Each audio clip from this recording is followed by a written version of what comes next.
Happy New Year, Tomac Tigers! I hope that you guys all had an excellent winter break. Welcome back to music class for the new year. This is our second to last week before I see you guys back in person. So let's get started with some awesome lessons. Happy New Year! All right, little tigers, let's get started with our instrument of the week portion of our lessons. Mrs. DeYoung actually got 4 new instruments for Christmas this year. I was very, very lucky to do so. So over the next 2 weeks, I'm going to be sharing 2 instruments a week with you, just so I can kind of show you some of the new goodies that I got and kind of explain how cool they are. Today we're going to be learning about 2 instruments. One of them is a wind instrument and one of them is a percussion instrument. So a wind instrument, to start off, is an instrument that you blow air into. When you think of wind, like wind in the sky, what is wind made of? Right, it's made of air.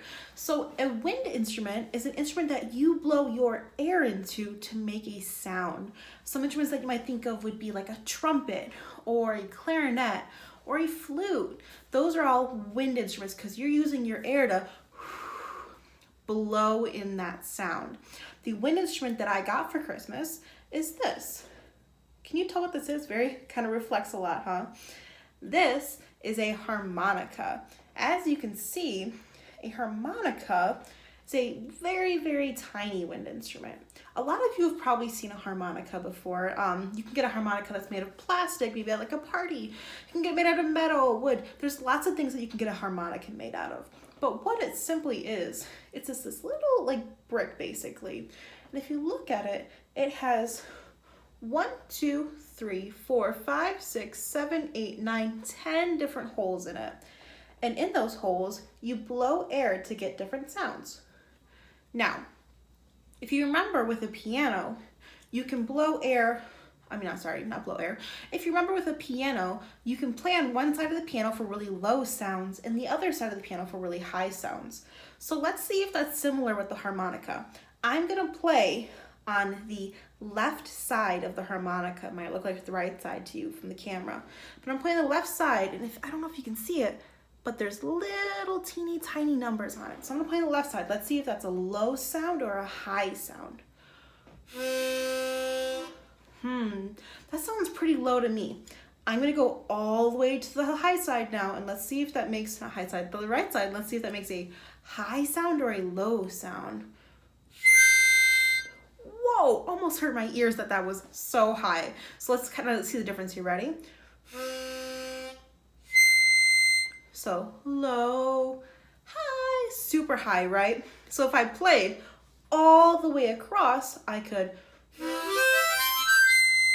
go from low all the way up to high. Similar to how when I showed you the piano, I could go da-da-da-da-da-da-da, and I could scale all the way up that sound, right? So this is a really important instrument in like blues. People like to use this in blues because you can play so many different sounds by moving your lips along the harmonica. And it's a very small instrument, so it's very compact. A lot of people that used to travel a lot, like they didn't really stay in one place for long, they were travelers, they would take these with them because they're so tiny they can fit right in your pocket. So that's what makes a harmonica such a cool instrument, because it's not super fragile, it's pretty sturdy, it's pretty small, but it makes a wide range of sounds as we just heard. So it's a very convenient instrument to have, especially if you're someone that likes to travel. That's why this is so like awesome for blues music and jazz music. All right. So I told you that one was a wind instrument and the second one was a percussion instrument. Don't know if you remembered, but a percussion instrument is an instrument that you hit to make a sound. You need to strike it somehow to make a sound. So if you think of some percussion instruments, what would you think of? If you thought of a drum, you would be right. Check this out.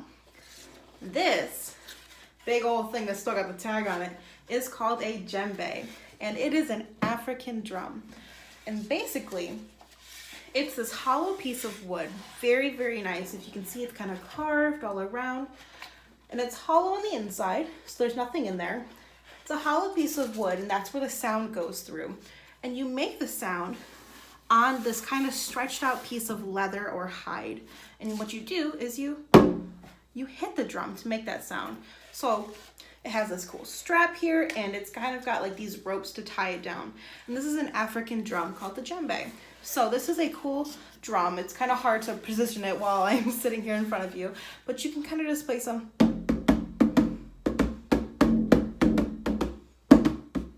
Lots of different rhythms on it. You can really play any rhythm you want it on it, depending on how you hit it, whether you hit it or. You can kind of get a different sound on it. If you hit it right in the middle, you kind of get a flat sound. Like it's very short and it kind of stops, right? But if you play it on kind of the sides, you can kind of hear that sound bouncing back and forth, right? Because we know that sounds are made of vibration. So you can kind of hear it. You can kind of hear it vibrate more, right? So this for sure might be my favorite instrument that I got. Except for there's one next week that's really super cool. And this is a DJembe. As I'm talking on it, like talking right next to it right now, I can even feel in my fingertips, the sound of my voice is vibrating through this drum. I can feel the drum head vibrating because this stretched out piece of canvas or cloth or hide in this case, it really takes on those vibrations well. So as you hit it, you get a lot of sound bouncing back at you. And that's why the hollowness is so nice, because the hollowness can kind of flow through the drum. I'm gonna show you the difference real quick. I have the drum sitting on my knee right now. So it's kind of closed off, which means that the hole at the bottom where it's hollow, it's covered. Let's see how that makes it sound. Okay, kind of flat, it doesn't give any like bounce back really, right? I'm gonna position it now to where the hole inside of it isn't on my knee. It's not being blocked by anything. Let's see. You can kind of hear that it's able to escape more, right? That sound is able to resonate more is a good word for it. Resonate means that you can kind of really hear it. It's full and it's rich and it kind of bounces back and forth. So those were our 2 instruments of the week, little tigers. Our harmonica, I got it backwards, our harmonica and our drum, the djembe. All right, let's go to the next lesson.